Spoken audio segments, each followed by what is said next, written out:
राधे राधे दोस्तों, जय श्री श्याम। कैसे आप सब लोग? आशा सब लोग बहुत अच्छे होंगे, मजे में होंगे, बढ़िया होंगे, स्वस्थ होंगे, मस्त होंगे। सभी लोग अपने अपने काम में व्यस्त होंगे। सुबह का टाइम हो रहा है तो यहाँ मेरी बन रही है चाय। गुनगुना पानी हो चुका है, मैं पी चुकी हूँ। पानी सिर्फ मैं ही पीती हूँ और कोई नहीं पीता।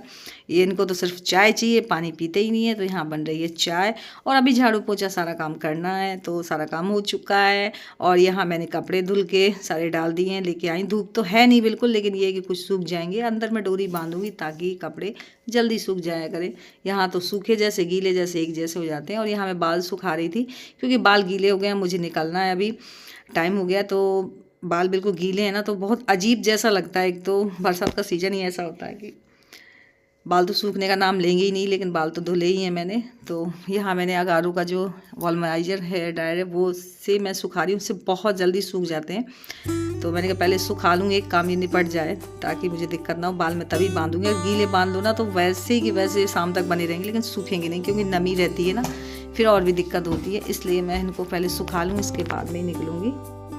और बिल्कुल भी टाइम नहीं लगा। ये देखिए बाल मेरे सूख चुके हैं, अब जाके बांध लूँगी ताकि मुझे दिक्कत भी नहीं होगी। गीले बाल बांधने में भी काफ़ी दिक्कत होती है। तो चलिए चलते हैं। और घर पर आ चुकी हूँ। तो यहाँ बच्चे बोल रहे थे कि मम्मा समोसे लेके आना, तो गर्म थे इसलिए मैं ले आई। ठंडे तो वैसे भी बेकार लगते हैं, तो गर्म गर्म निकल रहे थे तो मैंने कहा चलो बच्चों के लिए ले चलते हैं। तो वही मैं दे रही थी, मैंने कटोरी लिया, धोने तो इतना है नहीं इसमें। तो मैंने कहा इनको दे दूँ ताकि ये लोग खा लें। भाई कभी तो लाते ही, वैसे पर डे तो वैसे ही बाहर की चीज़ नहीं लाते, लेकिन जब बच्चे बोल रहे हैं तो कभी कभी ला के देना भी चाहिए।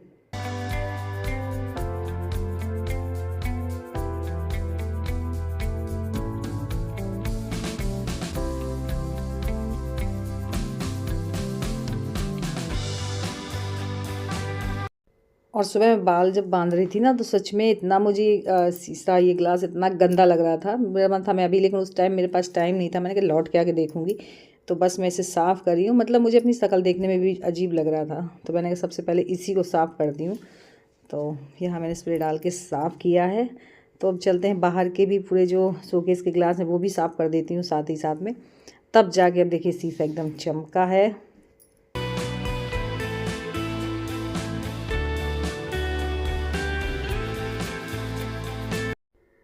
और यहाँ बाहर भी आ गई, ये भी मैंने कहा साफ़ कर लेती हूँ।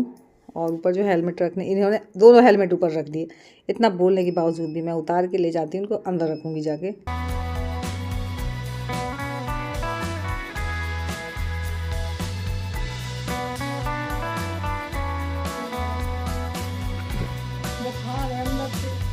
अरे और यहाँ देखिए कितनी मोटी छिपकली चिपकी हुई है, देख के भी डर लगता है कि कहीं नीचे ही ना गिर जाए। और यहाँ मैं बिछा रही हूँ बेडशीट। ये धुल के 2 दिन में तो सूख पाई है ये बेडशीट, तो मैंने कहा बिछा देती हूँ, वाली हटाइए। अब उसे धुल के डाल दूँगी तो वो सूख जाएगी। कब तक देर बिछाई देते हैं।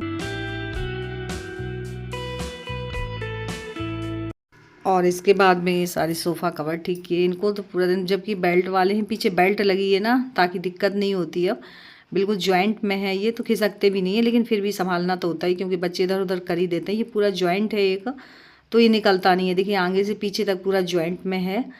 वो वाले थे ना तो वो अलग अलग थे, तो बहुत जल्दी नीचे खिसक के आ जाते थे, गिर ही जाते थे। लेकिन ये पूरा एक में ही सिला हुआ है, पीछे बेल्ट है। और यहाँ मैं अभिषेक की गोलू की करवा रही थी तैयारी। जो इसे याद करता है वो मुझे एक बार सुनना होता है। Grains from their stalk is called threshing. अच्छा, और filtration, the separation of the process, the process of separating smaller side in the process of separating insoluble impurities solution by the filter. हाँ, Property of metal which means fine, easy, silver, diamond, etc. transparent, Transparent, the material of this thing can be seen, but transparent, the material of this thing can be seen easy, और वो क्या कहते हैं, glass, air, water, wall, foundation. अरे मैं मान जावा दो। अच्छा लग रहा है बोलू, बहुत अच्छा लग रहा है, कॉमेडी में लग रहा है। किसने कहा था कि फाउंडेशन ऐसे लगा देगा तो गोरा हो जाएगा? देख काला हो गया तो चेहरा गोरा गोरा बनाने के लिए फाउंडेशन दिखा। और यहाँ आ गई है चाय, अभिषेक चाय लेके आया है। तो आगे ये चाय, पहले चाय पी लेते हैं, इसके बाद में फिर और काम देखेंगे।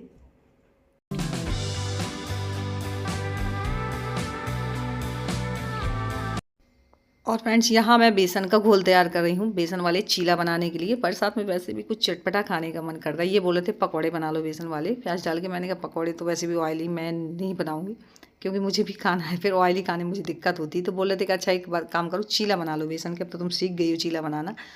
और चीले भी बहुत अच्छे लगते हैं, थोड़ा चटपटे बन जाए, उनमें सारी चीज़ मिर्च वगैरह अच्छे से पड़ जाए, चाट मसाला है, अजवाइन है। तो बस ये घोल तैयार कर रही थी। मैंने कहा तब तक घोल बना के रख दूँ। तो फ्रेंड्स मैं बता दूं हम लोगों की तैयारी कहाँ के लिए बन रही, बड़ी वाली दीदी और मैं कहाँ जाने के लिए बहुत दिन से प्लान बना रहे हैं, फिर बीच में पोस्टपोन हो जाता है।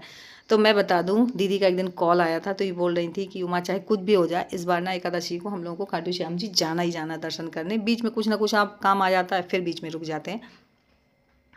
तो मैंने कहा ठीक है, मेरी तरफ से फुल तैयारी है, आप आ जाओ। आप ही का कुछ ना कुछ काम ऐसा आ जाता है कि बीच में अटक जाता है, क्योंकि दीदी के पास काम भी बहुत सारा, जानवर भैंसे वगैरह हैं। तो बोल रही थी नहीं आपकी चाहे कुछ भी हो जाए, साथ में नंदिनी भी आएगी, हो सकता है अगर नंदिनी आई तो हम तीनों लोग ही जाएंगे, अगर नंदिनी नहीं आई तो मेरी और बड़ी वाली दीदी की तैयारी तो बिल्कुल कन्फर्म ही है, इस बार एकादशी को जाना ही जाना है। तो देखते हैं अब ना दीदी को कुछ और काम आ जाए। और यहाँ फ्रेंड जी है अगले दिन का ब्लॉग। यहाँ हम लोगों ने पूरी सोफ़ा वगैरह हटा के सफाई की, क्योंकि हमारे यहाँ हो रहे हैं बहुत सारे चूहे, बहुत परेशानी होती, पूरे ना पीछे से देखना पड़ता है क्योंकि ये फॉर्म में अगर ये रेगजिन को बिल्कुल भी काट देंगे ना तो बिल्कुल खोखला कर देंगे। पीछे काट भी दिया था एक जगह, लेकिन थोड़ा सा ही काटा था, लेकिन ये डर लग रहा है ना कि ज़्यादा होल कर दिया ना तो पूरा ये सोफ़ा ही ख़राब हो जाएगा। तो हम लोगों को हर 6-7 दिन में पूरा पलट के देखना होता है। और इतने इन्होंने उठा उठा के फेंके भी हैं बाहर, लेकिन मारने नहीं देती मैं कि मारो मत, वो भी एक जीव है, हो गया। लेकिन अब परेशानी है ये, तो अब हम ही लोगों को देखना होगा, सारे कपड़े देखने होते हैं। अलमारी का भी मुझे डर लगता है कि बच्चे कभी खोल के डाल देते हैं, तो ऐसा ना होगा अंदर ना घुसे, सारे कपड़े काट दें। फिर इसके बाद मैं मशीन लेके बैठ गई, इन्होंने सिलाई डालनी थी, सिलाई खुल गई है तो मैं सिलाई डाल लेती हूँ। और फ्रेंड अब हम बना रहे हैं रात का खाना। तो यहाँ बन रही है मिर्च की सब्जी। अब बोले मिर्च की सब्जी, मिर्च तो इतनी तीखी होती है, ये तीखी वाली मिर्च नहीं, ये मोटी वाली मिर्च है, बिल्कुल भी तीखी नहीं होती। और मैं बनाने वाली मिर्च की टिपौरी वाली सब्जी, बहुत ही टेस्टी बनती है सच में। तो पहले मैंने इनको काट लिया, फिर इनको अच्छे से तेल में फ्राई किया हुआ है, और इसी में मैंने डाल दिया है 2 चम्मच बेसन। बेसन भी अच्छे से भून लेना है, इसी के साथ में भुन जाता है। बेसन भर के भी बनाते हैं, लेकिन ये वाली और भी उससे भी ज़्यादा टेस्टी बनती है सब्जी। तो यहाँ बेसन कर रही हूँ फ्राई। और जब बेसन अच्छे से मिर्च के साथ में भुन जाता है तो इसी में मैंने डाल दिया है नमक, और थोड़े मसाले डाल दूंगी। और बिल्कुल फ्लेम लो करनी है, वरना ये सारी चीज़ जल जाएगी।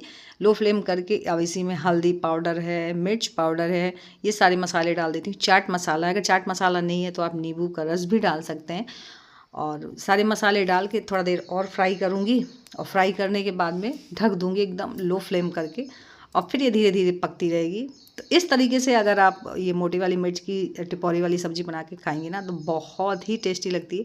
मैं तो इसे ना फ्रिज में स्टोर करके दूसरे दिन भी खाती हूँ सुबह, क्योंकि मुझे ये बहुत पसंद है सब्ज़ी। एक बार आप ज़रूर ट्राई कीजिएगा, सच में आप भी बोलोगे हाँ, ये पराठे के साथ, पूड़ी के साथ, रोटी किसी के साथ भी खाइए, बहुत टेस्टी लगती है। तो यहाँ मैंने ढक दिया है।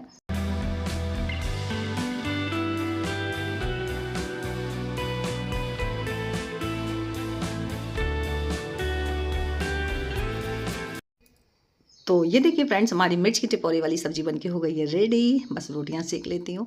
और यहाँ ये सारे कपड़े जो सूखे हुए थे 2-3 दिन में तो सूख पाए हैं, तो मैंने इनको रख देती हूँ तह करके। और थोड़ा गर्मी सी लग रही थी, उमस सी हो रही थी, बरसात हो रही तो उमस भी होती है, तो मैंने कूलर चला रखा था। कूलर चला के अगर काम करते हैं ना तो कपड़े भी इधर उधर उड़ते हैं, हो नहीं पाता, लेकिन करें क्या। तो बस